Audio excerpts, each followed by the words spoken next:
সুপ্রিয় দর্শক, ঢাকাই চলচ্চিত্রের সবথেকে জনপ্রিয় খলনায়ক হলেন মনোয়ার হোসেন ডিপজল। অভিনয় জগতে খলনায়ক ডিপজলের মুখে অসংখ্য সংলাপ শোনা গিয়েছে। ঢাকাই চলচ্চিত্রে ডিপজল উপহার দিয়েছেন অসংখ্য ব্যবসা সফল সিনেমা।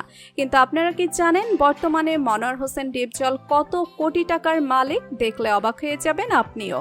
বিস্তারিত জানতে ভিডিওটি না টেনে শেষ পর্যন্ত দেখতে থাকুন। ঢাকাই চলচ্চিত্রের দাপুটে হল অভিনেতা হলেন মনোয়ার হোসেন ডিপজল। একটা সময় ছিল যখন মনোয়ার হোসেন ডিপজল অভিনয় করার সুযোগ পেত না। এরপর নিজের কঠোর পরিশ্রম এবং অসাধারণ অভিনয় দক্ষতা দিয়ে বর্তমানে তিনি ঢাকাই চলচ্চিত্রের একজন জনপ্রিয় হল অভিনেতা হয়েছেন। নায়ক এবং ভিলেন চরিত্রে তার অভিনয় ছিল অসাধারণ। চলচ্চিত্রের পর্দাতে ডিপজলকে নেতিবাচক এবং ইতিবাচক দুই চরিত্রেই দেখা গিয়েছে।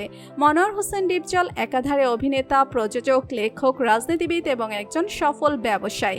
1958 সালের 15 জুন ঢাকার মিরপুরের একটি সম্ভ্রান্ত মুসলিম পরিবারে জন্মগ্রহণ করেছেন মনোয়ার হোসেন ডিপজল।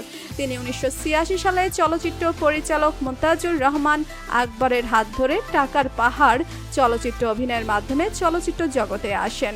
সতী কমলা সিনেমায় প্রথম নায়কের চরিত্রে অভিনয় করতে দেখা গিয়েছে ডিপজলকে।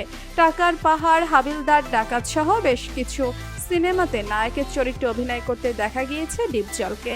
কাজী হায়াত পরিচালিত তেজি সিনেমায় প্রথম খলনায়কের চরিত্রে অভিনয় করেছেন ডিপজল। এরপর তিনি অসংখ্য ব্যবসা সফল সিনেমাতে খলনায়কের চরিত্রে অভিনয় করেছেন। ডিপজল যখন প্রথম চলচ্চিত্র জগতে পা রেখেছিল তখন তার পারিশ্রমিক ছিল প্রায় 2 লক্ষ টাকা। এরপর তার জনপ্রিয়তা বাড়ার পাশাপাশি পারিশ্রমিকও বাড়তে থাকে। পরবর্তীতে চাচ্চু সিনেমাতে অভিনয় করার জন্য ডিপজল নিয়েছিলেন 8 লক্ষ টাকা। এরপর থেকে তাকে আর কখনো পেছনে ফিরে তাকাতে হয়নি। অনেক সময় সিনেমা প্রতি অভিনয় করার জন্য 20 থেকে 25 লক্ষ টাকা পর্যন্ত নিয়েছিলেন ডিপজল। ঢাকার মধ্যে তার 2টি সিনেমা হল রয়েছে, যেখান থেকে তিনি প্রত্যেক বছর 30 থেকে 40 লক্ষ টাকা পর্যন্ত আয় করে থাকেন।